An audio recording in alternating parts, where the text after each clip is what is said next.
You're listening to the Content Sales Podcast, a show all about how to create content to attract, convert, and keep your ideal clients.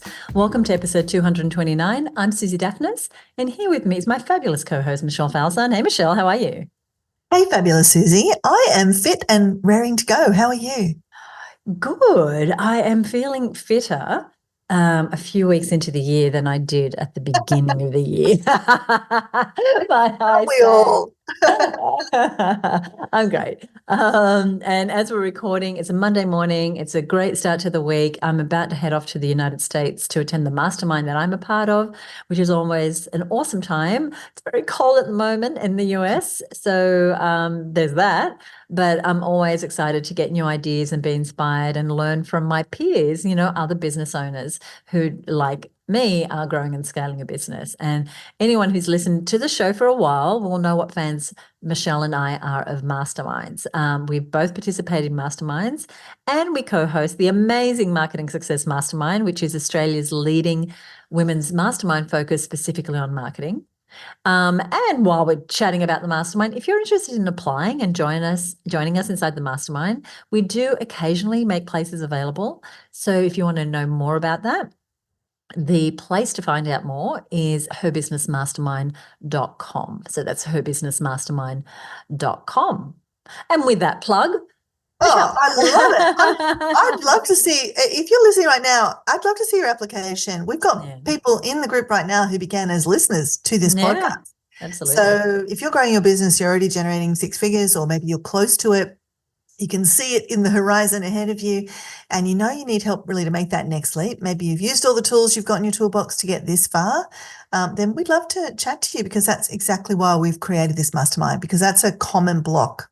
So for you, especially for you, to make that next jump to those higher six figures or even seven figures, we've got some of our masterminders to that point as well.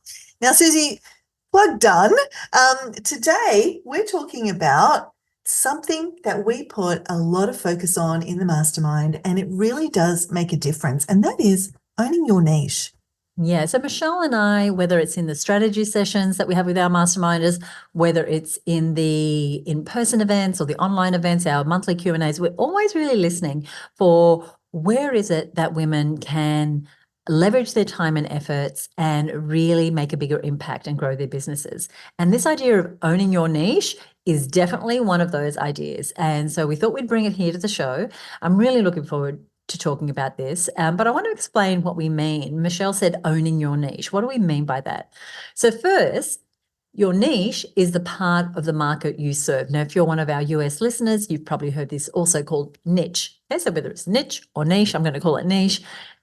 It is the part of the market that you serve. And ideally, that niche is well defined. It's clear who you are for and who you are not for. In his wonderful book, This is Marketing, Seth Godin said, you want to always be able to say, whether it's about product or service, I made this for you, but not for you. So being really clear about who you are for and who you are not for. So, for example, at Her Business, we are for the woman who owns her own small business and she wants to grow it. We are not for the corporate woman who wants to get her next promotion or perhaps get on a board. And while we know that a corporate woman can listen to this show, and I know some of you are, and use the resources and get great value, the key point I want to make is that we're not creating those resources or this show for her. We're not doing podcast shows on how to chair your next C-level management meeting or how to get a promotion or how to blitz a job interview. That's not what our niche, women business owners who are growing and scaling a business and looking to use marketing to grow their business, that's not what our niche needs. So our niche women who own their small business, they need help in 8 very specific areas, which we have now for almost 30 years taught to and supported women with. We call them Her Business Growth Zones. And so we're all about giving women resources and strategies to meet them where they're at and help them achieve the goals that they have. So they often don't have tens of thousands of dollars a month to spend on advertising. So we're not promoting strategies that rely on having that sort of spend. They often struggle to make offers. So we put a lot of effort into helping them make irresistible offers, not only having the structure on how to make offers, but also having the guts to make those offers and ask for the sale. They're often needing help to figure out what product mix to offer, what products and services, at what price points. They are looking at how to get out of feeling so overwhelmed when there's so many things screaming for attention in their business. We're here to help them learn how to do strategic planning and make their first or their next hire so that they're getting out of the weeds and stepping more and more into the CEO role. I hope you can hear how passionate I am about these women, and that you're starting to get a sense of, oh, there's a very specific person that Suzi's speaking to. So they don't typically have an entire tech team creating custom tech solutions for them. Instead, they're probably using some off-the-shelf tools, and maybe you can relate to this. And very often they might be scratching their heads as to how it all fits together, how all the tech fits together. So we meet them right there where they're at. Most recently, and I've run this business for 29 years, I think it is. Yes, it's 2024, so it's 29 years this June. And more recently, just in the last 6 months, I've gotten even more specific about this niche. So for a long time, we threw the net pretty wide, catering for a range of women business owners, from the person with the business as a side hustle, making a few $1,000s a year, to the woman growing a multi-million-dollar business. And what I got clearer and clearer about is that where I am most able to help, the niche I'm most motivated to help, is women who already have some traction and they're already breaking the $100,000 per year revenue in their business. Well, they're very close to it, like they can smell it, it's right there. But what they want is they want growth, real growth. And they've got their sights set on 200,000 or 500,000, or they're already turning over 500,000, and now they have set their sights on an audacious goal, like I once did. I once drew the number 1 million in the sand while I was on a beach vacation, because that was my big, hairy, audacious next goal in my business. So some of these women are daring to think they can crack that 7 figures, or they've hit 7 figures and they realize they can't sustain it because what got them there won't help them grow to the next level. They need to build a team. They need to create systems and processes. They need to up-level their planning and their marketing and their finances and expand their marketing for sure. So that's the woman business owner I'm most excited than now more than ever to support. And so over the last year, we've been making some deliberate shifts to cater for that woman business owner even more specifically than we ever have before. Now, what that meant was we had to change what we offered and how we priced our membership so that it would appeal to her. It meant changing how we talk about what we do. And that's not always easy, finding that messaging.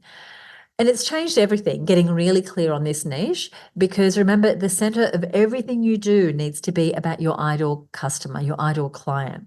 And the clearer that you can be about who that person is, even if you sell to organizations, who in that organization, who is that person, the clearer your marketing is going to be, the easier it's going to be to decide what products to create and so on. So many things are influenced by being clear on this one thing, and that is, who is your niche?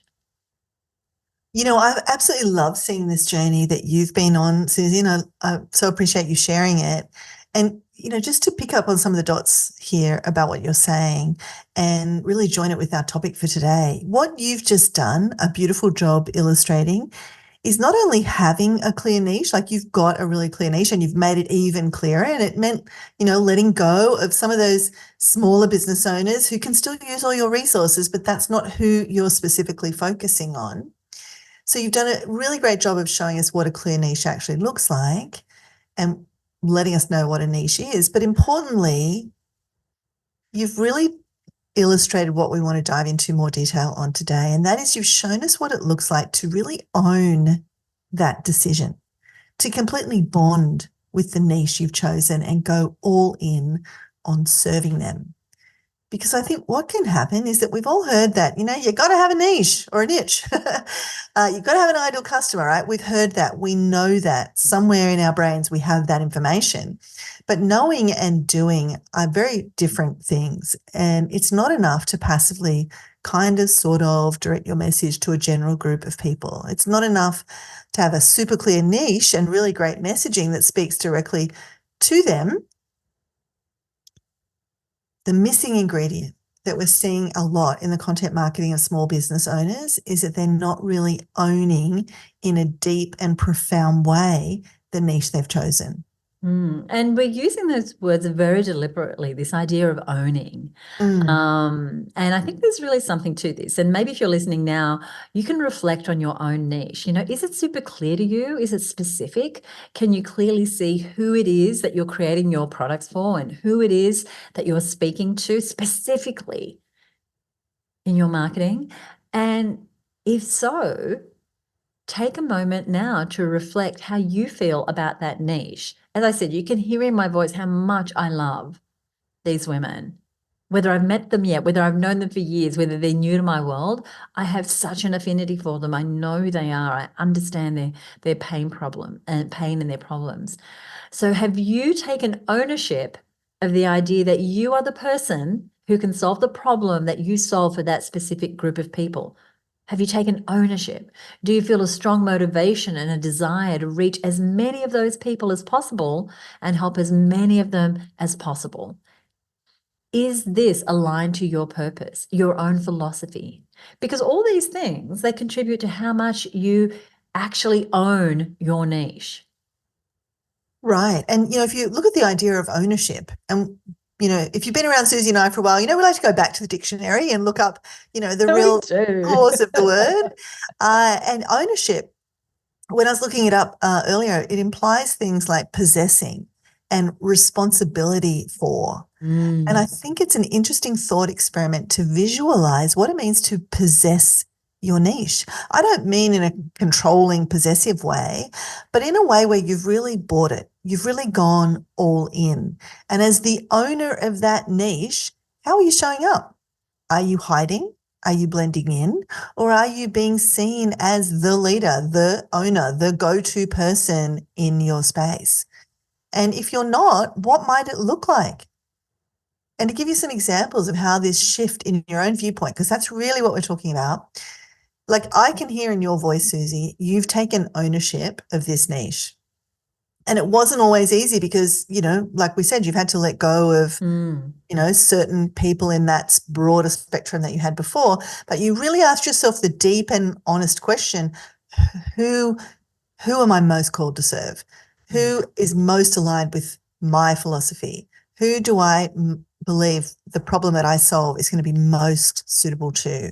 And when those things line up, absolute magic happens. And just like to give you some example of how this shift in your viewpoint can show up, here are a few ways some of our masterminders, the women in our Marketing Success Mastermind, have really owned their niche. And it's been a process, but they've come through it, and the magic dust is kind of everywhere. So the first person we want to talk about is Amanda Farmer from Your Strata Property. And first off, it's a great niche. She helps strata property owners and managers navigate the complexities of apartment living through her podcast, her membership, and other programs. So it's a very clear niche.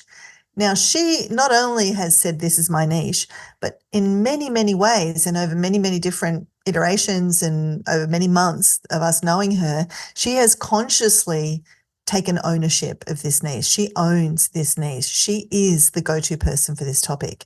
Like she's regularly featured on Today Show and other television programs and in mainstream media. And even more so than the media is just her presence around this, her confidence, her passion, her motivation. And when she hosted a conference for strata property owners and managers a little while ago, it was called Shared Space. We had the conversation with her about really owning the fact that this was the world's first conference of its kind. That's what being seen looks like. That's what owning the space looks like. That's what claiming the position as the person who is the passionate person responsible for the outcomes for these people that they care so much about. That's what it looks like. So she was putting on everything, the world's first conference of this kind ever. And that's a statement. That's a bold stepping out into the spotlight. Now, she could have sat back and tried to be all the things to all the people. Like she might have thought, I'm a lawyer, maybe I can do strata and maybe I can also get some conveyancing and family law and maybe there's more money in trying to be everything to everybody. But she chose one space to be the expert in. She chose one group of people to serve, and then she owned it. She owned her choices. She owned her own expertise. She owned her own responsibility to be seen and to lead that niche. Oh, I love it. And she's such a great example of not just doing the practical and strategic parts of niching down, but also the mindset work. You know, she really allowed herself to get famous as a leader in her space, to be that go-to person that you mentioned earlier. And she's leveled up her mindset about owning her niche. So she too has grown. So it hasn't just been the business growing, but she in herself has stepped into a bigger way of being. In fact, she's now launched a high ticket, very exclusive in-person event for strata managers where they get, I think it's their year's worth of professional development points in just one day of her training. So she's doubling down on this one group. She's not expanding and chasing other groups. She's owning her niche and she's serving them in a continuously deeper and bolder way, creating more and more products and services strategically that fit that niche. So that's what it looks like to own a niche. I want to give you another example, and this is the lovely Angela Council, who is a naturopath who specializes in helping women thrive through menopause. She's actually just been celebrated as our Her Business 2024 Member of the Year. So here's what I want to say.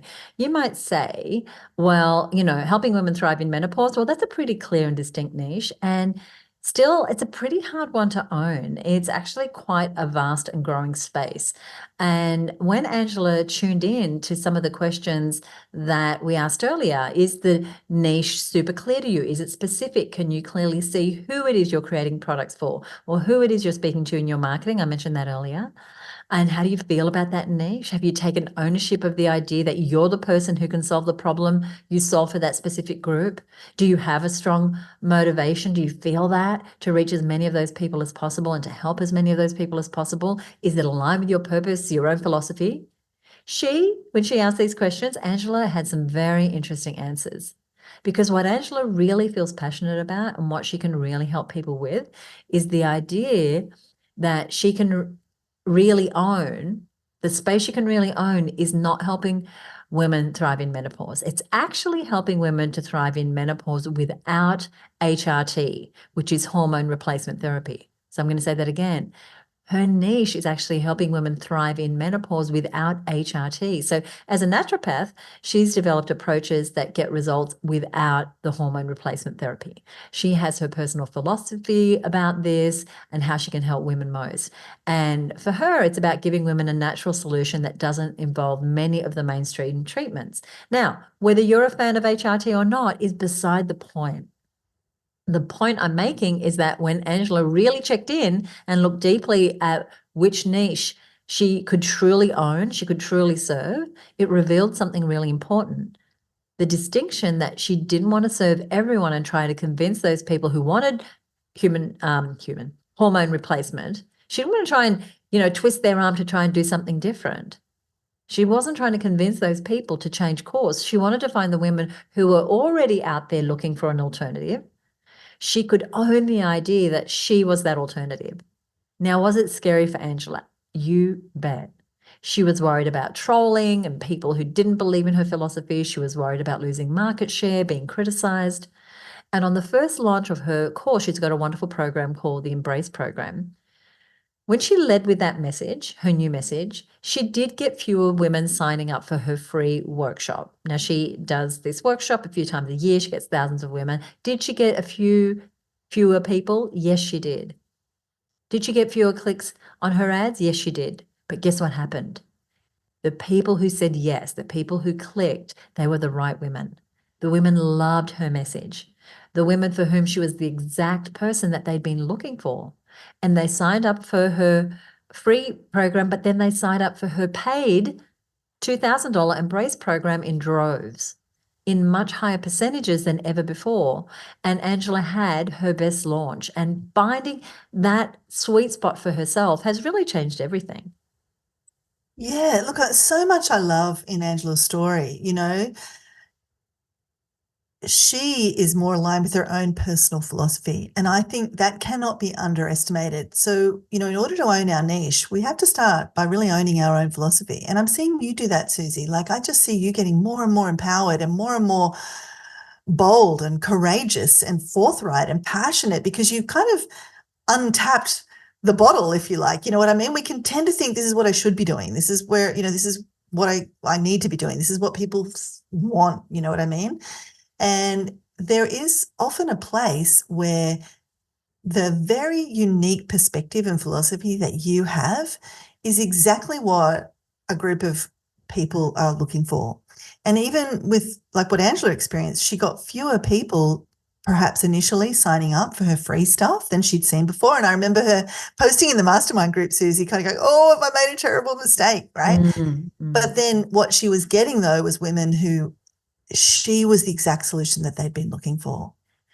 And then they want to buy from her because she's not talking around it. She's coming straight out and saying, this is what I stand for.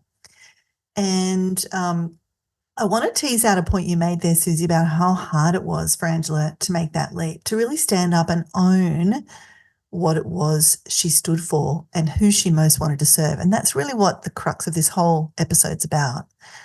But here's the thing, being contentious, being authentic, being bold, and really standing up for a message and a group of people that you feel passionate about and that you have a very specific solution for is what gets those next level results. It is what gets you noticed in the best way. It is what will let people know you are for them and they will love you for it. And those people that complained on Angela's ads about, her angle on HRT, she just knew they weren't her people and she's okay with that. And in fact, simply by answering those people and demonstrating her philosophy, those people that were looking for the alternative were just more turned on by Angela's solution and more wanting to get close to her and get into her world. So if you've had a thought, if you're listening right now and you've had a thought like Angela did, that you'd really much rather focus on XYZ group of people in your customer base, what's stopping you? Seriously, that's a real question. If you're a beautician and you really just want to serve teenagers with severe acne, what's stopping you really owning that niche? If you're an accountant and you really want to focus on serving family businesses in the restaurant space, what is stopping you from owning that niche? Now, we've got some content sales episodes we've done with some inspiring people who've answered these questions and made that leap that we're talking about into a specific niche that they can really own and that they're really passionate about and for whom that magic that we were talking about has been unlocked. And I want to just mention those to you now because I really think if this concept is speaking to you, you want to go and do a bit more, soak a bit more in this idea. And the first is episode number 99, and it's how to grow a 7-figure business in a tiny niche with Clint Salter. And Clint he grew a multi-million-dollar business helping dance studio owners. He was providing business coaching and support, business development for dance studio owners. Now, before that, he was helping all the business owners. And he's like, you know what? The people I'm really passionate about, the niche I can really own is dance studio owners, because he'd been one and he'd had a couple of those clients in his client list and they were the ones he liked working with. And so, but while there's millions of business owners, there's, less than 60,000 dance studio owners in the whole world. But that shift, that brave leap to owning that niche, being the person for them, was the key to his business taking off. And the other episode is episode 146, The Power of a Niche with Shelley Brander. And Shelley is in the knitting space and she's, again, grown a multi-million-dollar business helping people in the knitting space. And I love what Shelley said on that show, Suzi. She said, the deeper she goes into her niche, the wider and more expansive it gets. That is so precious. And really, they're both great episodes. I mean, I love what she said there, and it can sound kind of counterintuitive. So that's why we really want to encourage you to check both those episodes out, both the one with Clint and the one with Shelley, especially if the questions we're asking on today's show resonate with you or trigger you and you're like, okay, I just need to understand this more and I need a few more examples. And if you're wondering what your niche is, or if you're going too broad and you need to get more specific about who you serve, you might also want to check out episode 69, which is why you need to find your niche. And that is a really great episode to give you, our reasons why you definitely want to be more niche and you want to move away from trying to be all things to all people, because likely it's costing you money and time and scattered energy on so many things. So that's episode 69. So in a few minutes, I'm going to give you the details of where you can find links to all these wonderful episodes that we've mentioned. And we've also got a free download that really helps you identify your niche. So that's coming up in a little bit. But for now, I want to pick back up on the stories of Clint and Shelley that you mentioned, Michelle, because as I said, it can feel counterintuitive going for a smaller group of people when there's all these other people out there. But like Clint found, and he's highly successful, while there are millions of business owners and less than 60,000 studio owners, he could own that niche. He became the person that if you owned a dance studio, you would go to him because he's speaking directly to you. So when he's telling you how to grow your business, how to market your business, how to get more clients, how to get more people coming back, he knows what he's talking about. And it's very, very clear that he's talking to you, because a studio owner has a completely different set of challenges and languages than other business owners. Sure, there are universal challenges that we all face as business owners, but Clint didn't speak to those challenges in a universal way. Every example he shared, every piece of language he spoke, every case study he referred to, every marketing strategy he shared, every challenge he mentioned was exactly what that studio owner was experiencing and wanting to know more about. They didn't have to, map ideas across to their industry. They didn't have to join the dots, or they didn't have to make a leap from a general idea that Clint was talking about and then, as I said, map it to their situation. He was coming right out with it, and his niche loved him for it. And the same with Shelley. And I'm finding it's the same with the shift that we made in the last year inside of the Her Business Network. I feel clearer about every single message and decision we're making in the business, and I feel bolder. Like, yeah, this is so aligned with my own personal mission, and that gives me energy because I know that I'm going to help the most number of people this way. Because to Shelley's point, the deeper I go, the more I see that I can make an impact on the women that I can help most. And that gives me energy. That helps me put myself out there in ways I might not have done if I felt less bold, less aligned, less motivated, more scattered. So we really, really, I really hope that you're just really hearing what we're saying. It's fantastic, Suzi. Every time you share about your journey, I think it's really powerful for anybody that's kind of on this road with us. And I think you're absolutely right. Our customers actually need us to go out on a limb for them, to be bold, to stand up and be counted. And it's a heck of a lot easier to do when you're really clear and passionate about who that customer is. And it can sort of sound kind of obvious. And until you've really experienced it, it's just a theoretical exercise. But I promise you, if there's that niggle, it's like, I just wish I could just work with these types of customers. What if you did? What if you did? It can be an incredible unleashing of you and of your business and of the impact you can make. And Suzi, what you said about joining the dots, I absolutely loved that.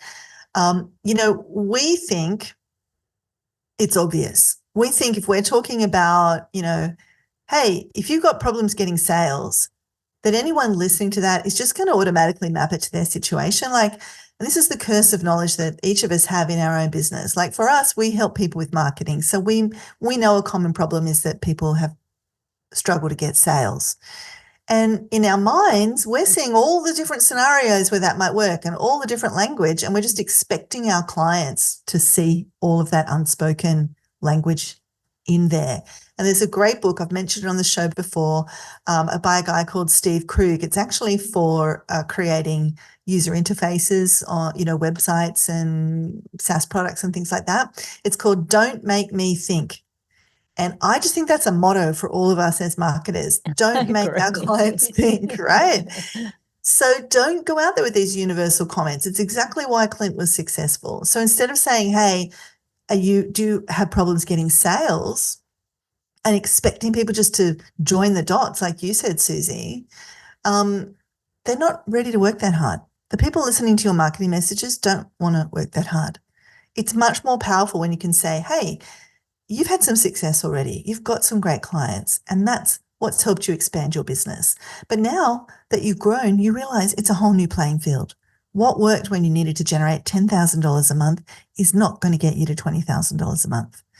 And now that you've scaled up to meet the growth, guess what? Your costs are higher. And now you can't afford to waste the time figuring this out, or you're going to be going backwards at a rate of knots. You need to know how to scale up your pipeline and turn that tap on so you get those extra sales right now. You can't afford to wait. You see how that's talking very specifically to the kind of business owner that Suzi's wanting to target, the person that might be wanting to make the leap from $120,000 to $240,000 this year, how we've put our finger right on the specific problem that they've had. Sure, universally, it's I'm having problem getting sales, but specifically, they're the specific problems that they're having. And the more you can speak to those specific problems, the more people go, oh, she's for me. She's the one I want to listen to. Now, of course, I could have taken that much further, but that's just a bit of an example to try and You ground. definitely could, because you're a genius. And as we see inside the Her Business membership and in the Marketing Success Mastermind that Michelle and I run, and I know it's the case with my colleagues, businesses, and I'm sure this is the same for you, Michelle, with your clients, those who own their niche win. Those who are clearly for someone and prepare to stand up and boldly declare that they are the ones who get the sales. So I know I said it was scary for Angela. It's scary for all of us, I think, who go, oh, I'm going to go narrow because we think we're leaving money on the table. But it's really quite the opposite to what Michelle shared earlier about Shelley. Like, the deeper you go, the wider the well is there at the bottom of that niche. And so those who are clearly for someone, prepared to stand up, boldly declare, they are the ones that get the sales. They get the opportunities for growth. They get the media opportunities. They get the invitations to speak on stages. They're the ones that get the referrals because they are very clearly for someone and they're solving very specific problems. And I just don't think we can push this message too hard. I think even if you think you've got a niche, go deeper, go deeper, go deeper. Yeah, keep asking those difficult questions of yourself. Like, that's what I really love about the Angela example you shared. Like, the without HRT was the whisper in her head, like, if only I could just be speaking to women that just want something as an alternative to HRT. And then that voice got a little louder and a little louder, and it aligned so well with her own personal philosophy. And like you said, it doesn't matter how any of us feel about HRT. Don't miss the point. The point is she doubled down and really owned her own philosophy, her own approach, the people she really wanted to serve. And that takes courage and boldness, but gosh, good things follow. And I agree with you. We can't underline this enough. If you're listening and going, guys, you've said it already, we're just going to say it 1 or 2 more times just to make sure it's really landed. And really what we're saying on today's show is that it might not feel comfortable. It might feel scary. It might feel like you're leaving money on the table. That's another thing that can come up when you niche down further and further. But if you're feeling called to narrow your focus, that's a really important idea to listen to pay attention to. And the other thing I wanted to mention is that you first own your niche in your own mind. And you might think, well, I'm just a little fish in a big pond, but believe it first. Believe that you can own this niche. Act as if first. That's the first step. Be bold, because good things are coming. So exciting. I love today's discussion. And while on some episodes we love to get into the nitty-gritty of marketing tactics and strategies, your mindset, how you think about your business and your role and how much space you can take up, how much you can own the space, they're all equally important in terms of growing a successful business. And it's why one of the 8 growth zones that we help women with inside the Her Business Network is what we call the U growth zone. So while our growth zones include systems and planning and marketing, we also have one called the U growth zone. And that's because so much of your business results are about you as a leader, as a learner, as a marketer, as a woman who dares, what your mindset is, how you're overcoming limiting beliefs, how you're able to be bold and build more grit into your skill set, and so many other things. And I know for me personally, and I'm sure it's the same for you, Michelle, is the work I've done on myself on the U growth zone that has had some of the most significant impact on my success and my ability to show up and to help others. And I'm so glad to spend this time with you today talking about this important topic with Michelle. I mentioned it a little earlier. We do have a free download that will help you find your niche. It's called Finding Your Niche, 6 Thought Starter Questions. I'm going to give you a link to that in a moment. And all the other niche related episodes that we've mentioned. I also want to say that, we're open to questions. So if this has stirred up questions for you, we do have a page over on Facebook, if you just search for Content Skills Podcast, where you can ask questions. Of course, if you're a member of the Her Business Network, go ahead and just ask your questions inside of our group if you have questions about this particular topic, and we'd be happy to help. So I want to say how much I've enjoyed this episode, and we love to share these tips with business owners. It is why we do this show. It's why we've been doing it for, I think we calculated 8 years. I can't remember now, Michelle. It's been a while. Yeah, I might even be 9. Might have been 9. I don't know. Long time. So we would love it if you would support the show by leaving us a rating or a review on Apple Podcasts. That is how people find out about the show. That is how we get to help more and more women. And there are over 100 5-star reviews left by listeners just like you. So thank you so much. If today's episode resonated with you, if it got you thinking, then would you leave us a rating or review on Apple Podcasts? We would so appreciate if you take just a couple of minutes to do that.